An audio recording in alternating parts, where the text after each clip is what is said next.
A lo largo de la costa de Detroit hay tres estructuras inusuales, y no son faros, en realidad son torres de toma de agua. Mientras que una se encuentra a solo unos cientos de pies de la costa, otras pueden encontrarse hasta a 5 millas dentro del lago Huron. Y aunque no lo creas, la primera de estas soluciones en alta mar se instaló hace más de 200 años, ingeniosamente diseñada para ser alimentada por una serie de ríos, lo que significa que lo que comenzó como un pozo de agua de 8 metros y medio de profundidad se convirtió en uno de los sistemas de agua dulce más avanzados de Estados Unidos. Y hay que decir que las tres islas artificiales que ves son solo parte de una red mucho más vasta de túneles bajo el lago, un laberinto subterráneo del tamaño de un túnel del metro, tallado en la propia roca madre del Gran Lago. Entonces, ¿cómo surgieron estas torres de toma de agua? ¿Cómo funcionaban y qué ha sido de ellas en la actualidad? Quédate con nosotros para descubrirlo mientras exploramos la historia de las torres de toma de agua y los túneles del lago de Detroit. Soy tu anfitrión, Brian Sokash, y estás viendo It's History. Comencemos con el contexto. Antes de principios del siglo XIX, Detroit era poco más que una pequeña comunidad agrícola donde los ciudadanos obtenían su agua de arroyos locales o pozos privados. E incluso en ese entonces sabían que la solución solo era temporal, ya que la ciudad estaba creciendo y la tecnología estaba cambiando. Con eso en mente, para 1825, el Consejo Municipal aprobó una subvención a un grupo de vecinos elegidos para construir una bomba de agua básica. En ese momento, Detroit tenía una pequeña población de menos de 2.000 personas, pero todos sabían que se esperaba que más personas se unieran a la comunidad. Y así, las primeras obras hidráulicas comenzaron con solo dos pequeñas bombas en la calle Randolph y la avenida Jefferson, extrayendo agua del río a 15 metros de distancia.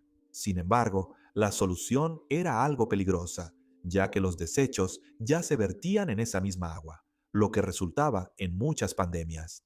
Así que no pasó mucho tiempo antes de que surgieran ideas más grandes, una de las cuales era una tina de madera en la avenida Jefferson, llena con 9.600 galones de agua bombeada desde más lejos de la costa. Las bombas se instalaron en lugares clave y se operaban manualmente. El nuevo sistema finalmente se completó en 1831 y para entonces la Detroit Hydraulics Company ya se había formado para administrar el flujo de agua pública. Comenzaron la construcción de un nuevo depósito en la esquina de las calles Ford y Wayne, cerca de donde hoy se encuentra Michigan Federal Savings Bank. Esta nueva instalación tenía capacidad para almacenar 120.000 galones de agua y funcionaba con una bomba de vapor de 20 caballos de fuerza con tomas de agua desde un muelle cercano. Este sistema de vanguardia funcionó de manera brillante para la época, pero en los años siguientes, Detroit experimentaría otro gran auge tanto en población como en industria. Desarrollos que fueron fantásticos para la economía, pero nefastos para el agua potable. Para la década de 1830, Detroit se había transformado en la puerta principal para la gran migración hacia el oeste, sin mencionar que, tras la apertura del Canal Erie, la población de la ciudad casi se cuadruplicó, y todo esto sucedió en una sola década. Este dinamismo de ciudad en auge trajo consigo las primeras industrias pesadas de la ciudad. Estamos hablando de fundiciones de hierro, enormes astilleros y extensas tenerías, todas las cuales, debo agregar, se establecieron a orillas del río. Y desafortunadamente, no hay forma amable de describir el efecto. A medida que la situación empeoraba, se necesitaban medidas radicales, hasta el punto de que en 1836 la Compañía Hidráulica de Detroit cedió el control y vendió el depósito a la ciudad por $20.500. En solo 4 años, a partir de ese momento, la ciudad construyó una nueva estación de bombeo en la calle Osborne. Movieron las salidas de desechos río abajo y las tomas de agua potable más arriba. También mejoraron los servicios públicos internos para separar mejor los canales de agua potable y aguas residuales. Se informó que, alrededor de esa época, hasta el 12% de la población todavía se enfermaba de manera habitual por beber el agua de la ciudad. Así que no es sorprendente que las personas que vivían en Detroit empezaran a alzar la voz. Estaban exigiendo agua mejor y más segura. Así que, para mejorar aún más ese sistema, la ciudad instaló nuevos filtros dentro de las bombas, y los filtros ayudaron. De hecho, en este punto, pudieron proporcionar entre 60.000 y 80.000 galones de agua dulce al día, así que el agua se estaba volviendo más segura. Pero todavía había un problema. La población de la ciudad estaba creciendo rápidamente otra vez, y así el ciclo se repitió. El suministro de agua fresca aún no iba a ser suficiente, así que, una vez más, se hicieron planes para expandirse. Avanzando rápidamente hacia el cambio de siglo, las obras hidráulicas se habían extendido mucho más con la toma de agua de Belle-Isle.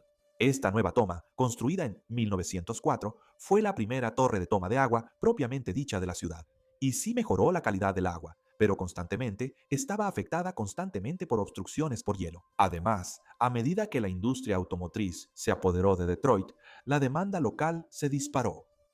Así que en 1931 la ciudad tomó medidas una vez más, convirtiendo esa toma de agua en un túnel mucho más grande. Algunas fuentes celebran este momento como la primera vez que Detroit adoptó la alta tecnología, aunque el trabajo en sí era altamente manual.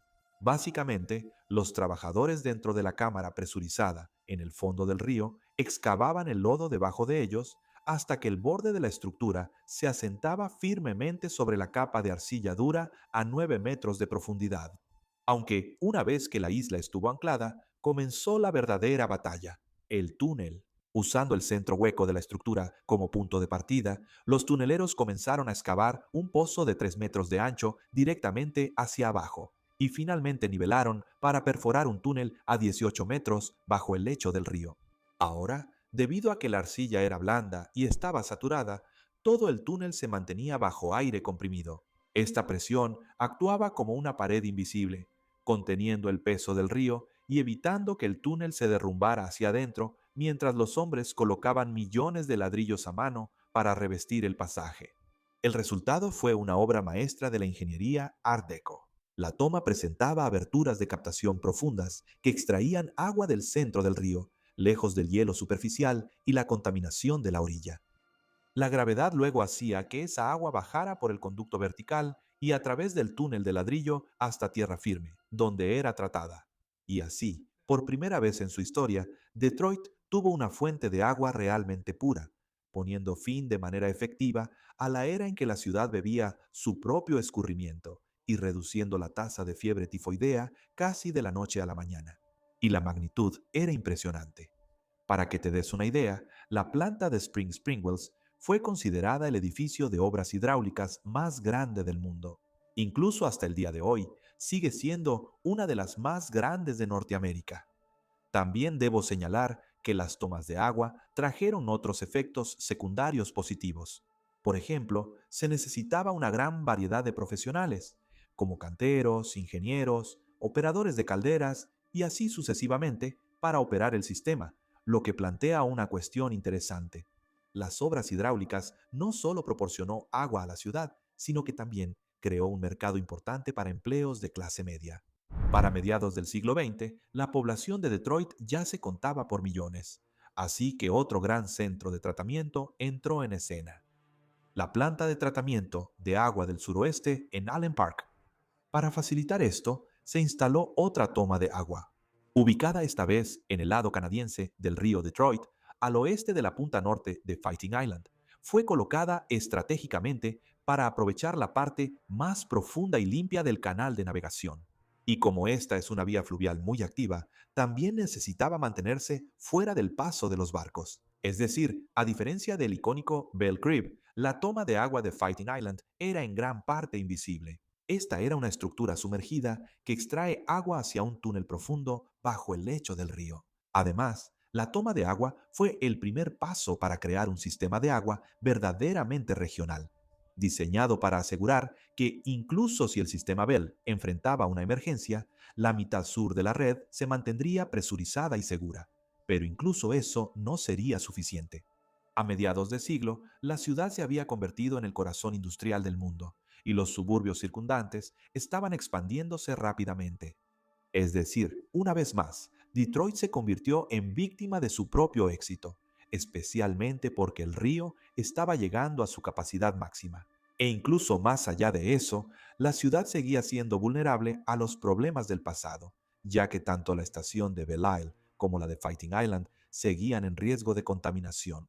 Este río es un canal de navegación estrecho y de alto tráfico, así que algo como un derrame masivo de petróleo o una fuga de productos químicos industriales río arriba podría dejar sin agua a toda la ciudad en cuestión de horas. Y así fue. El sistema de agua de Detroit tendría que excavar bajo uno de los grandes lagos. En 1968, la ciudad emprendió su proyecto más audaz hasta ese momento. Querían el agua más profunda y limpia disponible. Esto significaba excavar un túnel de 8 kilómetros, directamente desde la costa al norte de Port Huron, perforando roca de esquisto sólido, 70 metros debajo del lecho del lago. De hecho, eso suena difícil y le costaría mucho a la ciudad. Esto era una pesadilla subterránea. Para crear el túnel de 5 metros de ancho, los equipos usaron lo que se conoce como topo, o una máquina enorme para excavar túneles. Y como estaban perforando a través de esquisto, sabían que podrían encontrarse con al menos un peligro extremo, gas metano. Y desafortunadamente, el 11 de diciembre de 1971, ese temor se hizo realidad cuando una acumulación de gas metano se encendió, causando una explosión masiva que atravesó el túnel. 22 hombres perdieron la vida en esta explosión. A partir de ese momento, el proyecto se detuvo mientras el Estado estaba conmocionado por esta horrible tragedia. Solo después de meses de recuperación especializada y la implementación de nuevas leyes de seguridad rigurosas, los Sandhawks regresaron al trabajo. Aún así, cuando el sistema finalmente entró en funcionamiento en 1974, cambió Michigan para siempre. La torre de captación, una estructura sumergida masiva en el fondo del lago, comenzó a extraer agua tan pura que requería mucho menos tratamiento químico que cualquier cosa anterior. Después de pasar por ese túnel de 8 kilómetros, el agua llegó a una planta de tratamiento de última generación y luego fue impulsada a través de una enorme tubería de 132 kilómetros para llegar a los grifos de millones de personas. En otras palabras, el sistema de agua de Detroit se convirtió en la potencia regional que es hoy, asegurando que sin importar lo que ocurriera en el río, los grandes lagos siempre aportarían agua. En cuanto a la actualidad, hay una conclusión sorprendente. El área metropolitana de Detroit abastece a alrededor de 3 millones de personas, pero a diferencia de Chicago, que ha desmantelado varias de sus tomas de agua, Detroit todavía logra mantener el abastecimiento utilizando algunas de las estructuras originales. Los sistemas de abastecimiento de agua combinados ahora son capaces de bombear más de 1.7 mil millones de galones por día. Pero aún así, algunas proyecciones sugieren que es solo cuestión de tiempo antes de que no sea suficiente. Así que, quién sabe, quizás algún día la ciudad instalará otra toma de agua más. Aunque, la verdad dudo que sea tan hermosa como las de la época pasada. Lo dejaremos aquí por ahora, pero les agradezco por ver. Espero que se suscriban. Y como siempre, soy Ryan Sokash, despidiéndome.